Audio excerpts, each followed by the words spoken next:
Well, aloha kakahiaka, everyone. Welcome, everybody. Today is May 26, 2023, and you are on the Aloha Friday Hawaii Real Estate Show. Welcome, everyone. Welcome. We got a great show for you today, as usual, and let's kind of start out here with our warm up.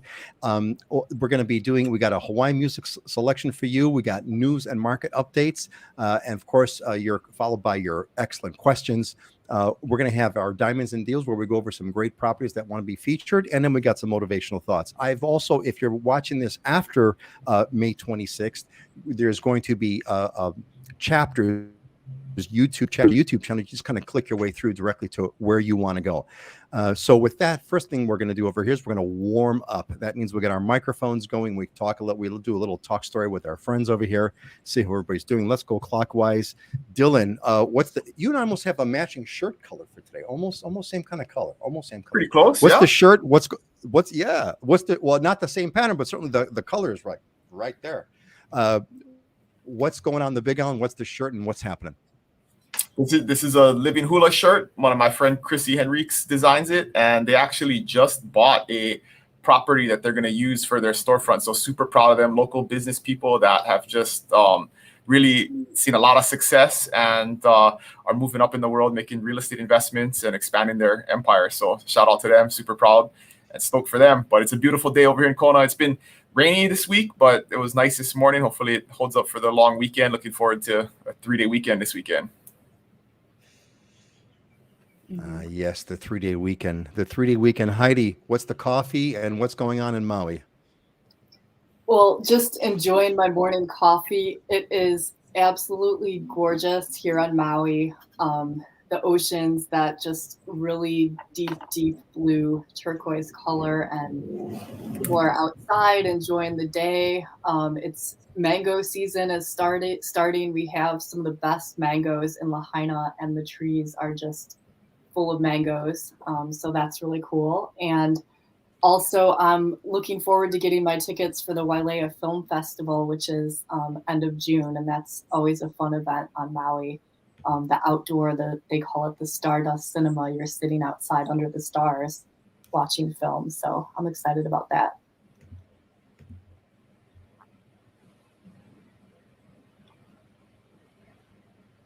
Oh, we can't hear you, Peter. Peter, thank you, Heidi. You just rattled off a whole collection of wonderful things to love, man. Let's see. I heard deep, beautiful blue ocean, mangoes, and concerts. Man, that is a heck of a combo. Tough to beat. Ashley, what's going on over there? How's your side of the island, and what's going on? The pool is getting warm, which I'm a wimp when it comes to water. So I'm really enjoying that. I love graduation season. It's just the season of change and all just the hype of all the kids, getting in their caps and gowns. My daughter is, graduating second grade. Not that that's a graduation, but lots of exciting milestones happening, hustle and bustle. Just summer is in the air, and we're about to do our team, party. It's good fun. Lots of things to celebrate. Yeah, it certainly is, and I think it's so cool is the graduation season. Hawaii has the Hawaiian tradition of a great celebration. There's nothing else. If you have been lucky enough to be someone's graduation party, it is not. I had from a friend of mine. So check this out. So check out this photo. Isn't this great? The picture of, and the answer is it is a picture of a graduation party in Hawaii. That's what this is a picture of. So this is classic, right? Everyone takes their shoes off, going. I think the little girl must be in heaven. She's probably trying on like every single pair of shoes in that entire stack. But this is what graduations are really all about in Hawaii, and it's kind of so cool. That's one of my suffocating the kids with lays. To kiss that. It's a great tradition. Cool. Make sure that they can't breathe or see with their lays as well as the tradition. Like how uncomfortably hot. Yes, that's the goal. Clothes and lays. that is the goal, right? The goal is to right. The goal is to have lays over the top of your head. Whoever gets it's not a rite of passage, but it's sort of like gigantic bragging rights. You got to have lays over the top of your head, not just around you. Just got to go over the top of your head, and then you know that you've won the lay contest. All right. Pardon me. All right. I'm catching it. I've got to see Heidi. Hold on a quick sec. All right, let's see if we can improve that voice. All right, let's move on. It is 9 o'clock. Let us rock and roll over here with next up. So I picked out today's band, the Hawaiian music, our Kanikapila section. So Kanikapila is all about picking out a local band, a classic band, and sharing that experience if you haven't tried this yet. So this is a classic band back from the 70s, but they were all the rage of back 70s and 80s back then. Kalapana. You definitely want to check out Kalapana and give that a shot. That is a classic band. So here, do this if you haven't already. Get your Siri or your Google phone, anything that does voice commands, Alexa, and get it ready. Hit get it near the speaker here, so it's going to hear my voice, because we're going to take some control. This did work. So here we go. Alexa, play music from Kalapana. Hey Siri, play music from Kalapana on Pandora. Okay, Google, play music from Kalapana. All right, that hopefully will get you your music going over there. I don't know if anyone's got any comments on Kalapana. It's kind of probably before your times, probably, but great, awesome band. Anybody want to kind of throw a chime in on that? Just go right ahead. Okay. Next up, what else we got over here, folks? Let's get into our quick news segment over here. Couple of things, some interesting news I thought that we could kind of bring up and discuss as well. And not unsurprisingly, Hawaii has the best beaches in the country. Oahu, Maui, and Kauai cracked the top 10 in the 2023 National Beach Rankings. Of course, unsurprisingly, right? Unsurprisingly, we've got the best beaches. Everyone knows that. The one thing that everybody knows is Hawaii has the best beaches in the country, and I would argue the best beaches in the world. The beaches that they actually picked out were Dukahanamoku Beach on Oahu, Wailea Beach on Maui, and Poipu Beach on Kauai. Heidi, love to hear what you have to say about what you think about Wailea Beach on Maui. I've been to the other ones. I've been to all of them, of course, but it's amazing. Tourist tracking. If this doesn't scare you, this should. If the COVID response hasn't scared you, the authoritarian response to the COVID thing didn't scare you, this may. A tourist tracking app could be part of the Hawaii Visitor Management Plan. So there is talks that they are thinking that they could, sort of force visitors to have a smartphone app that will do the service of tracking these visitors as they go throughout Hawaii. That's kind of scary. That's kind of scary. That's all I got to say about that. Okay. Seabird Disco gets hot chicks. I thought you guys might get a kick out of this one here. Seabird Disco gets hot chicks. What am I saying by this? I had a good time playing around with this one. So there's the thing is that on Palmyra Atoll, they have eradicated the bird population. They're eating the eggs, and so now they have seabird discotheques where they have fake birds and fake bird sounds to attract birds, and the first birds have been born. So they call it a seabird disco, and it is yielding fruit by having baby chicks are being born. So the seabird chicks. Spam. Here's another thing about it in Hawaii. Spam rules in Hawaii. We love spam. There is nothing better, by the way, there is nothing better than a omelet, a spam and cheese omelet. Spam and cheese omelet, or at least omelet with spam on the side. Nothing beats it. If you go to McDonald's, you could get a big breakfast with spam. Nothing like it. Hawaii residents, get this, eat 7 million cans of spam per year, making it the state with the highest number of consumers per capita in the nation. I think Hawaii's 1.5 million people, give or take. So you think about that, that's at least 5 cans of spam per person every year in Hawaii. And I'm definitely one that's fulfilling my quota. I can tell you that.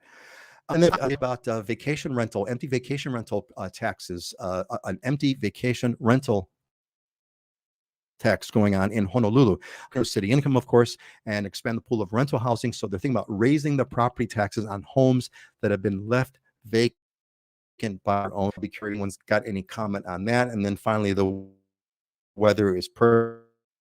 It's been it's been a very interesting. We're going into June here.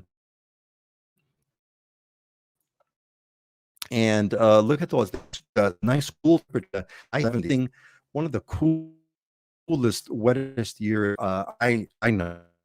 All right, that's the thing. Let's kind of give some shout outs over here to some folks who have joined us over here.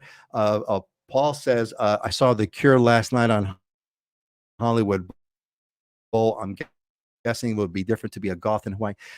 Maybe the gothies could kind of comment on where they stand with that. I think, Paul, I think you get like all kinds of niche bands come into Hawaii because they want to make Hawaii like their last stop, but before the end of their tour. So there's all kinds of funky stuff. You would be surprised. Judy is back with us. Judy is an Islander Ohana alumni. Judy, aloha, welcome, Judy. Good to see you. Michael Lotta is with us.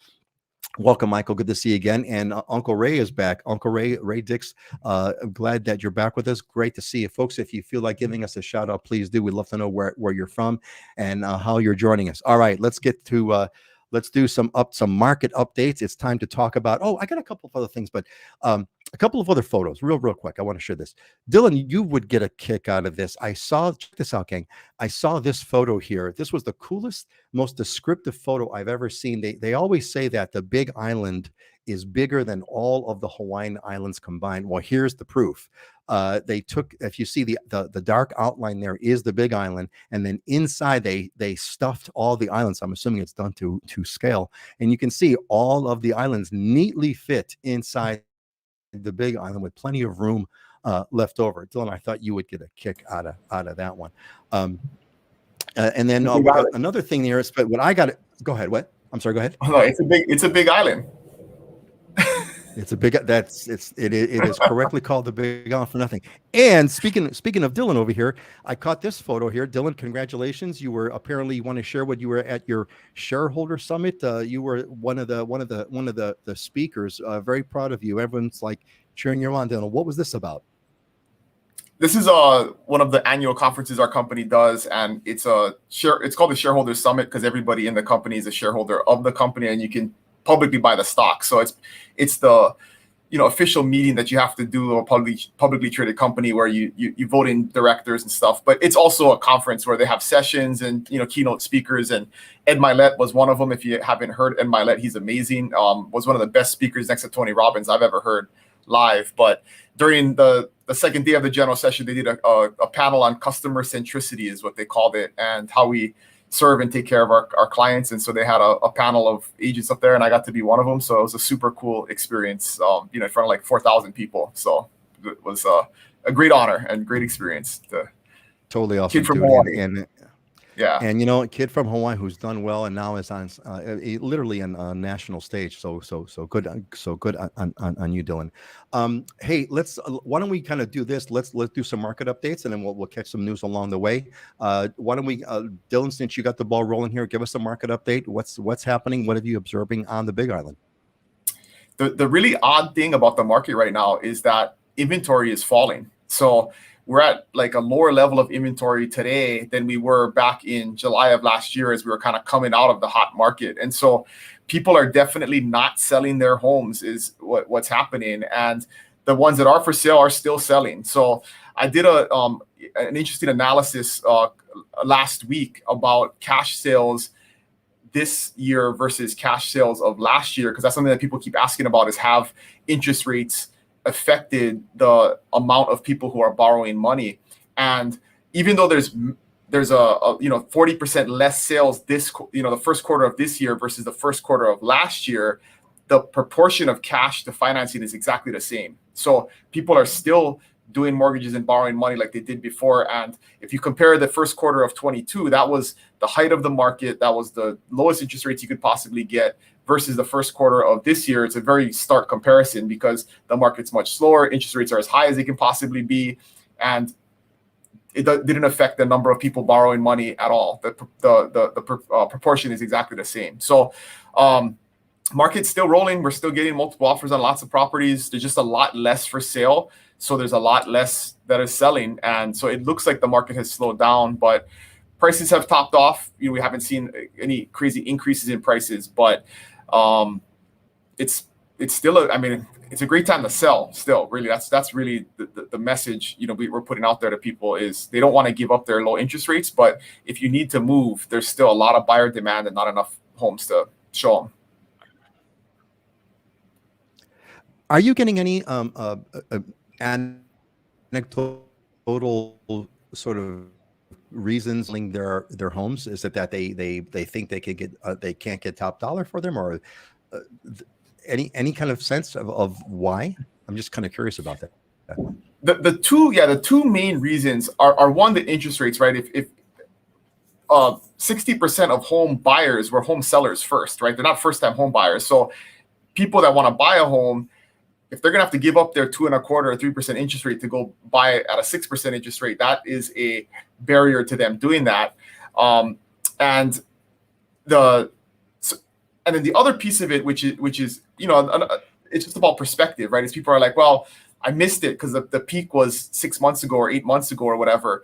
And my response to that is would you be disappointed if you can get 97% of the highest price you could have ever got for your home? Like, is that a bad thing, right? Like maybe you could have got 2 or 3% more 6-8 months ago, but like you're still going to be able to get 200% more than you bought it for, 40% more than it was worth 3 years ago. I mean, so it's like it's all a matter of perspective, and really letting that 2 or 3% hold you back is not the right motivation, right? It's just all a matter of perspective on how you frame it and how you look at it.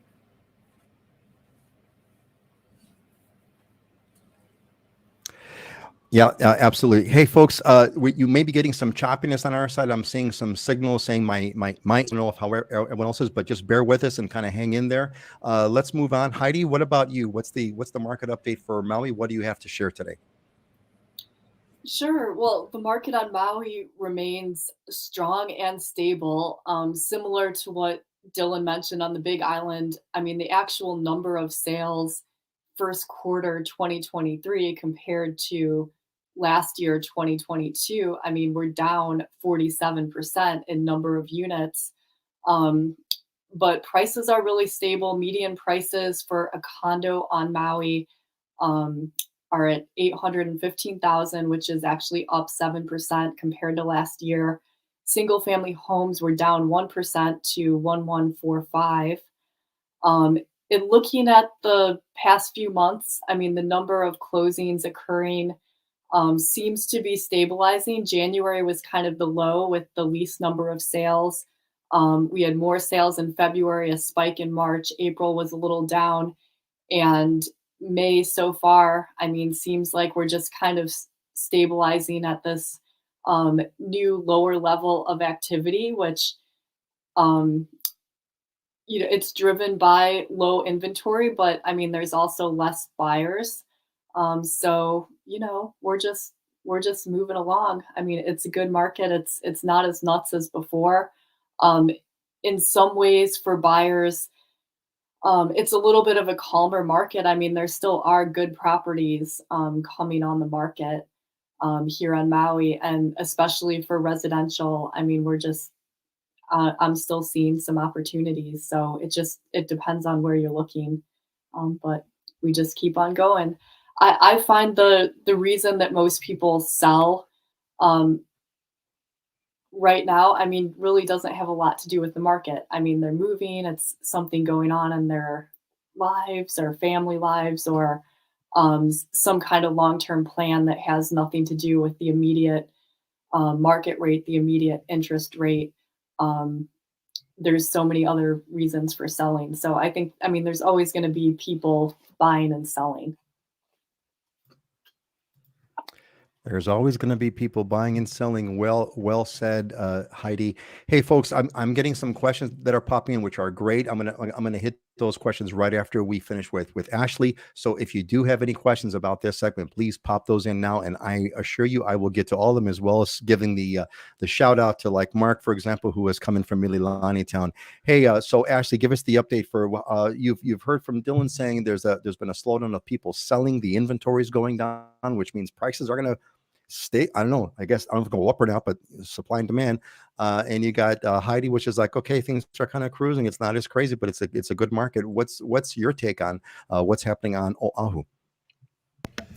I mean, I think Oahu is a little bit unique in the sense that we have that military presence here with so many military bases. So we're in the PCS season, which is when they're having a change of post. So we're seeing a lot of, military individuals who are looking for condos. So our condo market was up a bit.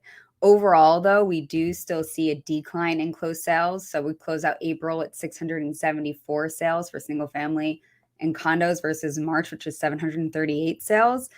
And if you compare that to the actual median price, and this is for combined single family and condo, at the end of April, we closed at 644,000 roughly for median sales price versus March, which is at 719,000. So there has been a decline in price, but months supply overall has been fairly consistent since November of last year. So we're hovering right at 2.7 months of inventory for single family and condos. And what months of inventory means is it's sort of the dictation of if you're in a buyer's market or a seller's market, right?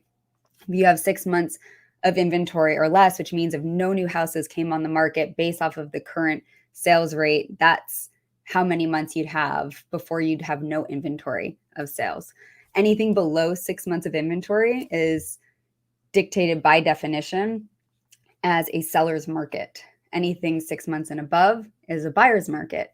And what's really fascinating in this market right now is that even though we have really low inventory across the state, below 3 months, which is a very strong indicator of a buyer's market, we're still seeing sales decline or fluctuate month per month, which is due to Dylan and Heidi's point between interest rates and sellers not wanting to sell right now.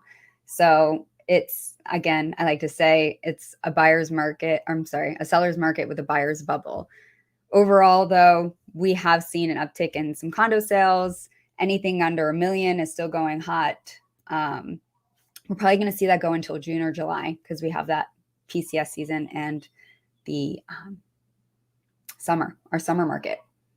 Sorry, I have 2 geckos that are translucent, like the clear kind with the sticky fingers. And they are fighting right above my screen right now. And I think one just bit the tail off the other.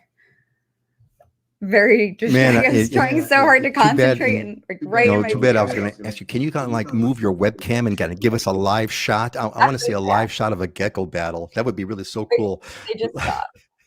Can you see that one up there? It's okay. All right, gang. There it is. Live. Yeah, there it is. There's 2 geckos. Live shot, gang. Hold on a second. I got it. You are getting this right. There's a gecko above, right in the rafters. You can't see because the contrast. And there's one that's right there. You can kind of see it clearly. So gecko battle. This is great. We're getting a live shot, live webcam of geckos battling it out. That's excellent. Thank you, Ashley. It was so distracting. Thank you for the spontaneity, gang. Now, where else on earth can you get a live webcam shot of geckos battling? Excellent. Thank you, Ashley. Great entertainment. Interesting. Okay, let's get some questions in, gang. A couple ones that came in. That came in. This is from Joshua Nelson. Thank you, Joshua. Have higher interest rates more greatly affected home prices or condos? I'm assuming you mean by single-family home prices or condos. Gang, how would you answer that? Anybody want to pop in? Just go ahead and kind of take a crack at that. It's been pretty equal. The decline in sales have been pretty proportional on both sides. So I don't think that it has affected more one or the other. I think what's interesting is hearing you guys say all these things. I was really appreciating how wonderfully balanced that markets are, right? Because basically the interest rates are going up, which is essentially, practically speaking, it means the price of the home is going up. Even if the price is the same, the monthly payments are going up, which makes the home more expensive. So supply and demand, the price is going up. right? Which would normally bring the demand down, which would bring the prices down. But because people aren't selling, that's reducing the supply. So both things are kind of crunching, and the net result is not that big of a change in the listing price. There is some changes here and there, but nothing major. Well, I think that's a testament to our particular market. That's not the same across the nation, right? You're going to have subsidiary markets. You're going to have subsidiary neighborhoods, even on each island, that are going to be more impacted than others. But overall, if you're by medical facilities, you're by infrastructure with education and work, and you have, basic infrastructure around this parts of the island that you're on, you're going to see a stable market here. And it's super unique compared to the rest of the nation because you have the military presence, because you have the international income and the meeting place of the Pacific. You have all these, different aspects of climate and outdoorsy. It brings in so many different types of people here. I think even in the toughest economic states, Hawaii's real estate market has been fairly stable with, on average, less than double-digit declines and swings, even through the 2008 market crash. So I think that's why we're not experiencing the same things as maybe some other parts of the nation might. Well said. Thank you. Excellent summary. Hawaii is a unique market. I do not bet against the Hawaii real estate market. Dylan, you wanted to say something? Yeah. The other factor, I don't think this is due to necessarily interest rates, but the condo market has been hotter because as home prices have risen, people have been priced out of buying a home. So like when we saw kind of median home prices in our market go above 800,000, that condo market where you could still get a condo for 400,000 or 500,000 started picking up because the buyers were just shifting from looking for homes to buying condos. That's all they could afford. So that's more affected by the appreciation in the market and the hot home market, I think, more than interest rates. So that definitely has happened though. We've seen over the last 12 months, condo sales have really picked up and appreciation has been faster on the condo side because if you want to buy something for 500,000, I mean, you can only buy a condo now in the Kona area anyway. Yeah, amazing dynamics. Heidi, go ahead. I'm not hearing you, Heidi. I'm not sure. There you go. I was on mute. Sorry about that. There's really two condo markets on Maui. So there's the residential condos, which allow rentals of 6 months or longer. That's going to be your full-time residence. And then there's the resort condo market, which is short-term nightly rentals. The resort condo market's been very, very strong.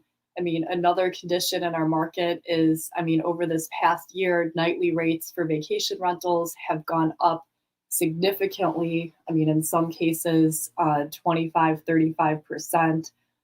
So that added potential, that makes that market really strong. And it's a different type of buyer that's coming in and buying this product. They're typically a buyer who lives on the mainland, likes to travel back and forth to Maui and then rent out the property to cover their costs or use it as an investment when they're not on island. And that market's remained, really, really strong. I think this goes to Ashley's point. I kind of always kind of knew this, Ashley, but you just bringing it up kind of really help me realize that, unlike a given town on the mainland, which let's just say that the majority of the people there are there because there's a local job and they're commuting to the local town, and that's like a pretty a one-dimensional purpose. Hawaii has many, many, many different reasons, a wide variety of reasons of why people are buying there. You've got, vacation people, you've got military, you've got residents, you've got investors, you've got all kinds. So it's interesting and all kinds of reasons why people would want to buy in Hawaii, and that I'm sure contributes to why the stability is. Okay, let's get some comments over here. First of all, we have one from Michael again. Michael, hey Michael, my first mortgage was 10.5%, and that was a good rate then. Hey, I'll see your 10% and raise you to 18% in the 70s, 18% interest rates. I remember that. I actually remember getting a letter from my parents, getting a letter from the bank urging my parents to pay off their mortgage because their mortgage was like low 4 or 5%, and the interest rates were going for like 18% back then. 18%. I remember those, gang. Back in the Carter years. Hey, Erica Monsat, I'm on Kauai and right now I own my own beach home in Moloa'a. Well, you know what?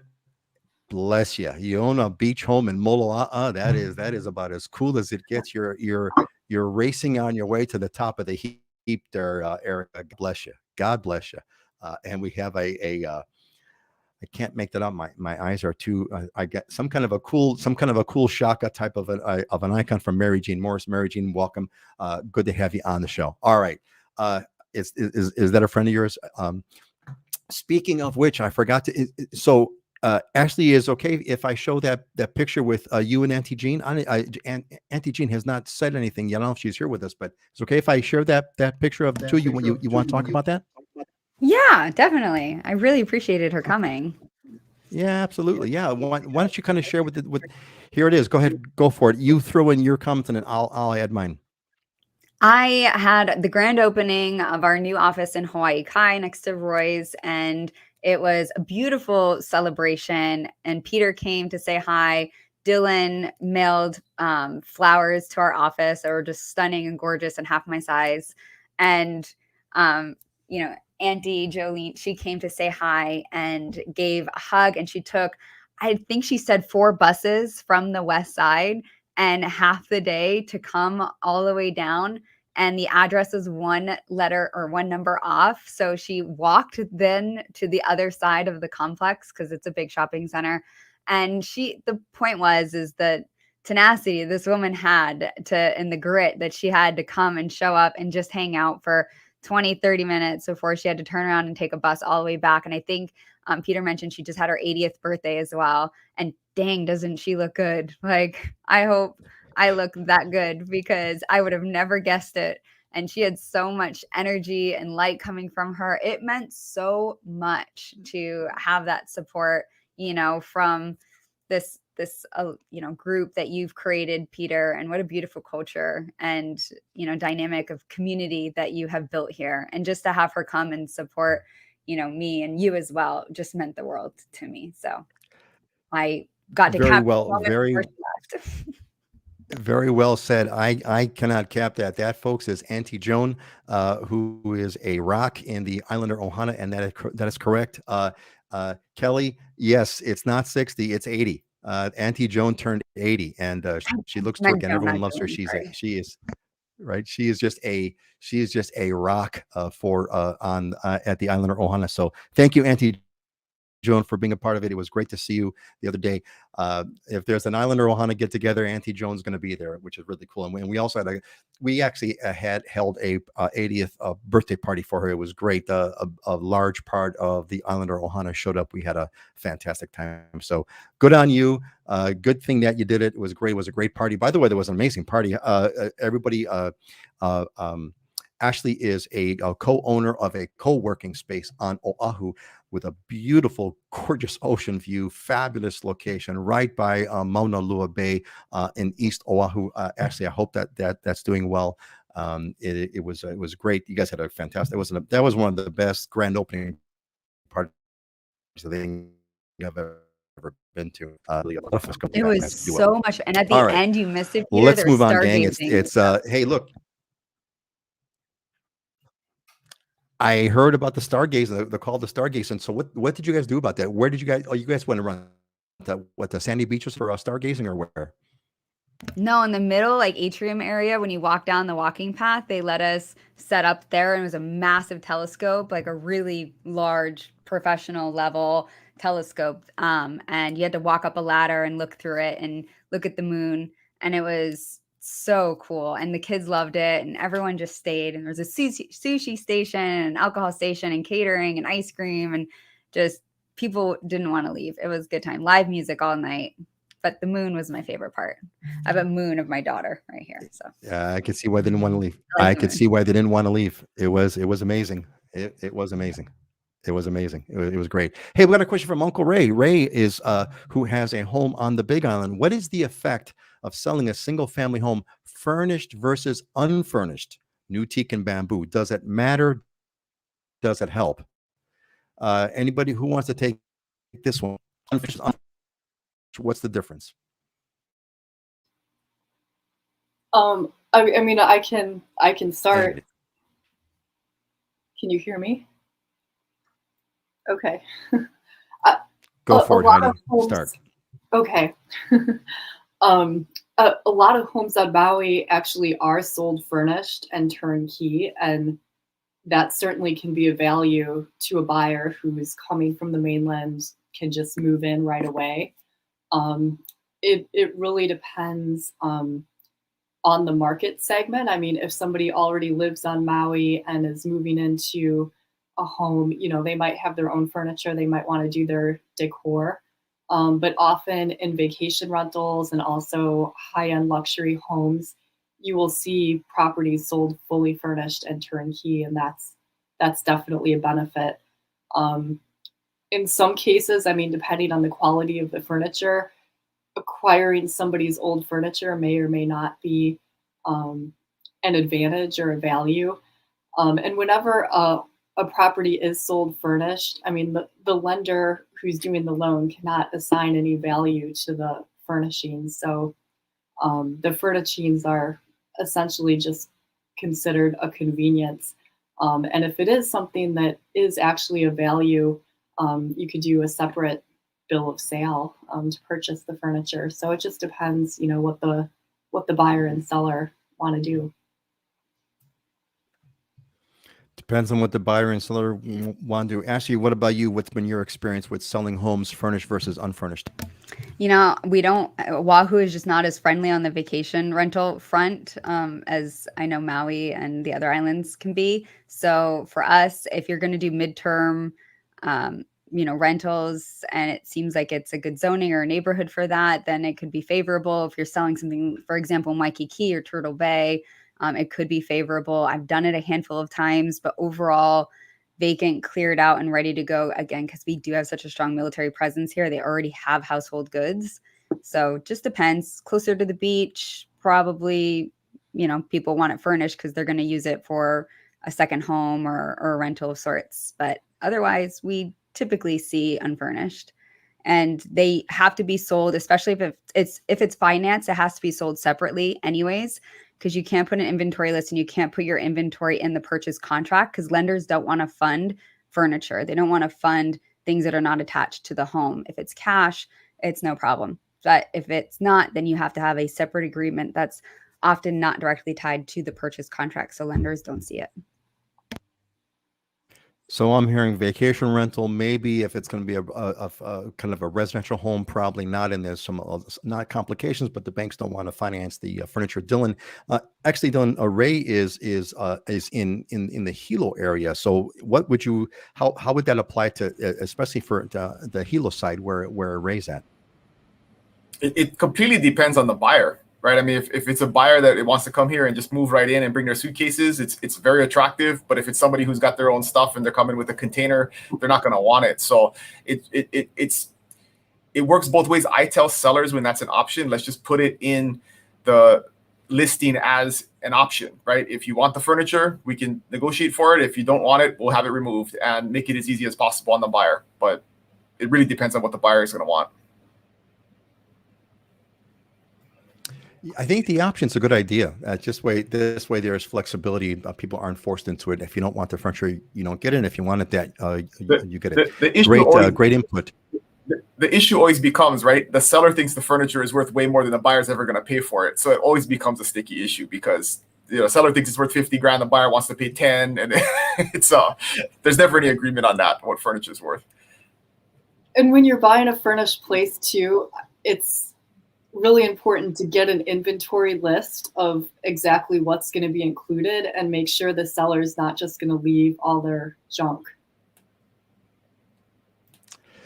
Sounds like it adds a lot of complications. It sounds like I'm kind of hearing complication here is what I'm hearing. I'm hearing you got to negotiate over the furniture. You got to have an inventory list of what you're gonna be selling and not selling. There may be an inspection or something else that could go wrong because it was included. But now when I see the couch, it's ripped, and so now I'm gonna, it sounds complicated. That's what it sounds like. And to Heidi's point, I always tell sellers, do that inventory list before we put it on the market. So if we're going to say it's an option, we can provide that potential buyer with the list, because what always happens is if you don't do that, the buyer loves the hutch in the kitchen, and that's the one thing the seller wants to take, right? Now it becomes a big sticking point, which is ridiculous because it shouldn't have been injected into the negotiation in the first place. And so you got to be really clear and upfront about what's staying and what's going. New teak and new bamboo is nice though. And if it's a high-end luxury home, then often in high-end luxury homes are custom pieces that fit the room specifically or are built into the room. So in those cases, they're often sold furnished. Sorry, Heidi, I didn't mean to. Oh, yeah. I mean, I've had deals almost fall apart over a carved whale sculpture on the wall that the buyer thought was included, but then the seller said, no, I want to keep that. And I also had another sale that I represented a buyer on a few years ago. And I mean, the biggest negotiating point was the buyer really wanted this golf cart and the seller didn't want to include the golf cart. So we were able to keep the deal together. But yeah, it's just, it just adds more things to negotiate over. So we just had one like that. It was like a 20-acre huge estate ranch property. Right. Okay. So we just had one like that, Heidi, where it was like a 20-acre huge estate property, like $3.5 million, and the sticking point was like the $10,000 four-wheeler. Right, like somebody, they were like the sellers wanted to keep it and the buyers wanted it, and I was like, guys, this is like a $3.5 million deal, and we're gonna get like hung up over a four-wheeler. Did you just go on Craigslist and get one? It's crazy. I just had one we just closed, and the buyer absolutely wanted the furniture in there. They wanted the beds, they wanted the nightstands, they wanted everything. And then we created an inventory list, and they're like, we want the lamps, we want the towel, we want everything. And then we get to the final walkthrough, and they're like, oh. By the way, can you get rid of the mattresses and the frames and all of the stuff that we made a really big deal about at the beginning? Because we're just going to buy our own. This is great. This is great, gang. I hope the rest of you are enjoying this as much as I am. Hearing realtors talk about like the dramas and how closings can kind of go out the window. It's excellent stuff. Great stories. And this is exactly, this is kind of like, stop the complications, don't make things complicated. So Ray says, excellent info, thank you. We found getting rid of furniture on Oahu was a problem. No one picks up anymore, not even Salvation Army. $600 haul away. Ray, this is why there's this growth of these got junk businesses, these junk hauling businesses, because nobody wants your used furniture anymore. If you can't sell it on kind of Facebook marketplace, forget about it. I got a comment here from Kelly, Kane. We bought our Waikiki condo furnished a long time ago, had to get rid of most of it. We donate to local families. Very good on you. But beauty is in the eye of the beholder. Indeed it is. All right. Okay, gang, last call here. I'm going to ask everybody, give us your, you got any questions? You want to kind of pop anything in? Put your questions in now, because we're kind of rolling on down into the show. We're 38 minutes in. And hey, look, how did you get here? Did you find out about us through the newsletter? Did you get the invite through livinginhawaii.com? If you have not, that's where you want to go right now. Go to livinginhawaii.com, and you're going to get a pop-up newsletter. Put your email address in there. You'll get the invites to the show. Also, you'll get all kinds of free content that we also supply, as well as a free online course that will take you through what it takes to be living in Hawaii. To live in Hawaii is what it's all about. All right, I think it's let's move on here. Kelly popped in. We use Facebook Marketplace. People came and picked up. We got lucky. Yeah, it really all depends.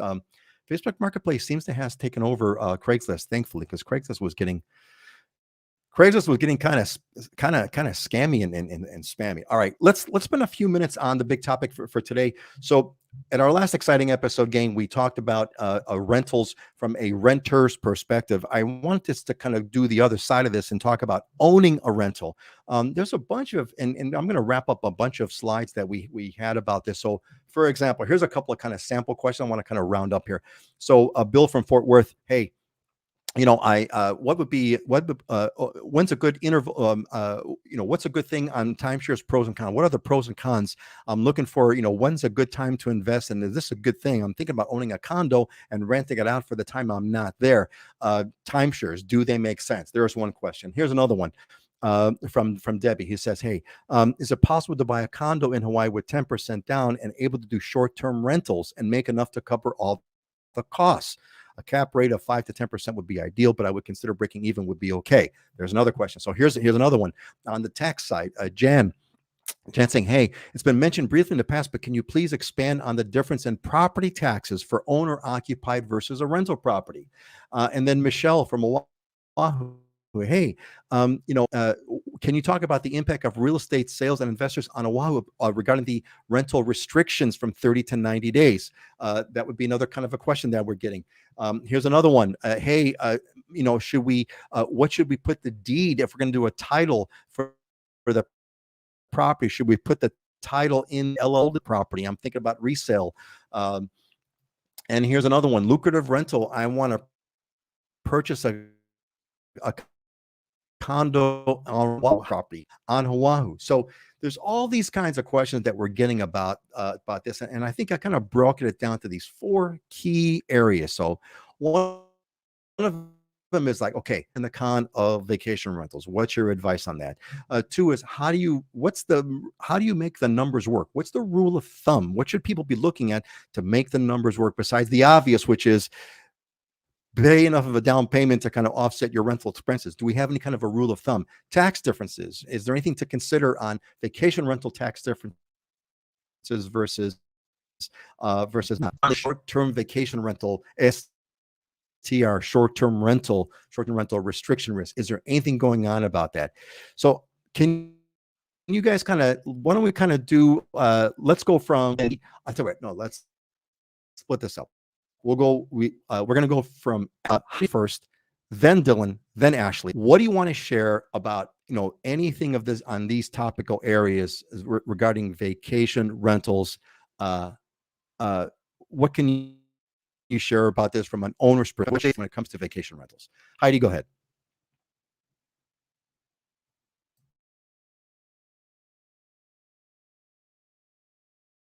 Heidi, you're muted. And Heidi, you are muted. Okay. To answer one of the questions, generally to purchase a vacation rental property, you're going to need at least 30% down. I'm not aware of any 10% down loans for vacation rentals. The reason is these properties that allow short-term rentals are condominiums. They generally do not qualify for conventional loans. It would be a type of condo-tel loan. So again, it's something to talk to the lender about. I mean, loan programs are always changing. Different lenders at different times might have different things for you or different loan options. But if you're just kind of looking for a general idea of, what kind of down payment I might need, I mean, probably plan on about 30%. When people are starting the process of buying a vacation rental, often they're going to want to see the rental history of a particular unit and want to know what is the income potential. This is great to look at. Another tool that people use is getting a rental pro forma. I usually request them from a few different property management companies, and this would be a projection of what a particular property management company feels based on the current rental rates might be your projected annual income. I think the important thing to be aware of as an investor is just take all these things as tools, but with a grain of salt. None of these historical revenue numbers or projections are any kind of guarantee of future income. It's just giving you an idea of somebody's opinion at the time. In reality, the rental market is going to fluctuate up and down. I mean, in COVID, it was zero. There's also been really great times. If you're going to buy a vacation rental, I don't think you should be depending on making a particular amount of money, but you're wanting to invest in that property for other reasons. I mean, there's the cash flow, there's also future appreciation. There's the lifestyle component of being able to stay in the unit. I mean, there's so many different reasons that people invest in vacation rentals on Maui, and there's a lot of considerations. Anyway, it's a much longer conversation, so I'll try to be brief. But most of the rental performers I see, like on a cash investment of a property. I mean, right now, what property management companies are showing is, maybe 3, 4, 5% if you're paying for full service management. I've seen some cases when people are self-managing, when they might be making 10% plus, but they're also doing all the work. So there's a lot of variability depending on how you set it up. And you also do want to be aware of maintenance costs and maintaining your appliances, maintaining your AC, maintaining your water heater, furnishing it properly for your rental. So, I mean, there's other costs to consider besides just the HOA fee, the taxes, the expected things. Thank you, Heidi. That's actually a great overview. I appreciate that. Dylan, what could you add to what Heidi's mentioned as far as people should be considering on the being an owner of a vacation rental? There's a ton of, like Heidi was talking about, a ton of variables. So it's not a simple, like, easy question to answer, and it's not like a rule of thumb that you can apply everywhere. But in general, if I was to apply one, if you have if you're not putting more than like 50% down, it is very difficult to cash flow a property. So if you're looking for a low down payment option and then you still think you're going to walk away with a couple grand a month, it's very unlikely when you add in the cost of your mortgage plus the cost of the HOA fees plus property taxes plus management fees and everything else. It's just not a realistic projection. But if you're just looking for like a break-even situation where you can use a condo 1 month a year and stuff, that's a lot of times what people end up doing in those situations. Is they're just looking for a low cost option to have a property, and then really you're looking not for the cash flow benefit but the appreciation benefit over time. 5-10 years from now, if you sell it, you'll have the appreciation of the value of the real estate. So that's a big consideration. And from a property tax standpoint, every county is different, so you kind of have to look into what their county tax rates are. I just put a video out on my YouTube channel breaking down the Hawaii county tax rates, and in general it's about twice as much for the residential rate. There isn't like a special short-term vacation rental rate. It's just the regular residential rate is 1.16% of the assessed value, and then the residential rate's like 0.6%. So it's almost half if you're doing if you're an owner occupant versus if it's a residential property used for any other purpose. And if you're going to short-term rent it, that's the rate you're going to pay, is the regular residential rate.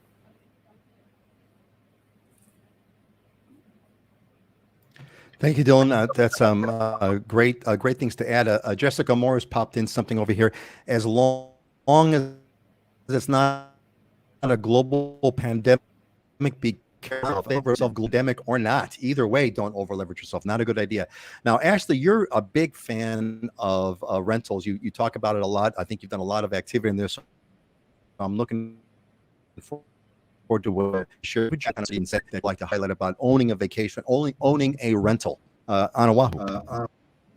I mean, I'm a big proponent in financial freedom. So I just love looking at real estate from different aspects of what makes sense for your lifestyle and what do you want to do in order to build a portfolio, some type of passive income. I'm personally not a huge fan, and I don't do any vacation rentals. All of my properties have long-term tenants in it. I just find it's easier, the lower turnaround. Your property management fees are less on average. If it's a long-term rental, it's 10%. With short-term, it's often closer to 20% that you pay. You have to, yes, you get to defer your cleaning and all those things to your tenants. However, you just have higher wear and tear and just a larger rate of complaints and things that you have to manage, especially in Hawaii. People aren't used to geckos and cockroaches and stuff like that. So just having long-term tenants for me is mentally easier. And also Oahu is not the friendliest when it comes to short-term rentals. So there was a bill that was being considered here called Bill 41, which the hotel lobbyists really wanted to shut down vacation rentals because they didn't allow Airbnb and VRBO to advertise for anything less than 30 days at one point. And so everyone just continued to do their short-term rentals and then sign 30-day contracts and have them on multiple websites and platforms and book a few people in the same month. So then they said, okay, we're going to redefine what is a short-term rental. And they were trying to move that definition from 30 days to 90 days. And luckily that bill did get shut down. The only thing I can add to what Heidi and Dylan had said, at least here on Oahu, we have a TAT tax, so a transient accommodation tax that you have to pay on top of your traditional GET tax. And that's going to be an additional 10.25%, I believe. So to Dylan's point, it's hard to make good money. I do know people who own in Turtle Bay. On Oahu, Turtle Bay is one of the locations that's not a resort zoned, but you can still legally do vacation rentals right now because they advocated they're within a certain perimeter range from the resort Turtle Bay. So the condos fall within that perimeter of being able to be a legal vacation rental. So I feel like that's a hidden gem because those are still very lucrative. Other than that, I don't know if we have tons of very profitable vacation rental areas here on Oahu that is solid. I mean, there's people who are willing to take the risk who live here. They have like plan B strategies, but at any moment, because they're trying to shut it down, I think someone commented, Jessica, for example, not necessarily pandemic, but anything, just don't over leverage yourself and make sure there's a strong plan B and C in place. Strong. So here's what I'm catching out of this, gang. I'm catching. You better kind of plan this out carefully because there's a lot of factors involved. A lot of factors involved. Hey, want to give a quick shout out to Khalid Mohammed who has joined us. Welcome, Khalid Mohammed. Good to see you. Thanks for joining us. It's a heck of a cool profile picture there. But Kelly asked a question. Hey, is the transient accommodations tax only for less than 30-day rentals? Would you know about that, Ashley? I think she's asking about your comment about the TAT. Yeah, well, it's technically any property that's used as a transient accommodation. And by definition, you're supposed to have a permit for it. So it's supposed to you're supposed to be allowed to do this. And in that point, you are automatically taxed at TAT. And I know Heidi can speak on that too on Maui because you guys also have your own TAT for specific zone properties. But yes, anything under 30 days in theory. Yeah, Heidi? I mean, on a short-term rental on Maui, I mean, there's GET, General Excise Tax, there's TAT, and Maui County TAT. So in total, it's a little over 17% of taxes. All these taxes are passed along to the rental guests. So it's really just pass-through income for you as the owner of the vacation rental. But it does affect, the overall affordability of how high the nightly rates can go. But those taxes are charged on everything and they're charged on hotels. So if you have a vacation rental and it's renting for $500 a night, your management fee might be 25% of that. And then the remaining is what you'd get. But on that $500 nightly rate, your guest is actually paying an extra 17% in taxes, plus they're paying a cleaning fee. But that's just generally pass-through income. I believe in Maui County, we have more vacation rentals than any other island in Hawaii. So, I mean, there's a lot of vacation rental properties here and people do really well with them. I mean, it all depends how much equity you have in it, how long you've owned it, what price you were able to purchase it at. But yeah, there's a lot of owners here that have vacation rentals, Maui residents and also off-island owners. Excellent. Thanks, everyone. That's great feedback. Hey, we got a quick shout out here from Tony and Tom Falconer. And awesome, congratulations! They just moved in. With Dylan's company's help to the Big Island. Welcome, you guys, members of congratulations. You got your keys and you came to the show. That's good on you. God bless. All right. So gang, let's thank you all for a great discussion on that. Let's move on. We're running kind of short on time over here. So let's get into diamonds and deals. Let's talk about the properties that you folks want to highlight on, ones that you picked out to discuss. And let's talk about yours first. Heidi, this is stunning. I don't even know what it is, but tell us what it is. It's amazing. So it's an award-winning sustainable home. It's on Ho'olava point. So it's on these sea cliffs in Haiku. Really, really beautiful site on 2 acres. Unique, very contemporary architecture. It's a cottage and a garage. There's still room to build a home on this site as well. And it's completely off-grid. It has PV power supply, water catchment, a shared well, and it's a small neighborhood. There's only 5 lots in this area and just perched on this cliff oceanfront. So I thought it was really unique and wanted to share it. Man, that is stunning, stunning. I want to talk about more, but we're short on time today, so let's jump over to Ashley's property. What are we looking at over here? This is on Lures in Waikiki.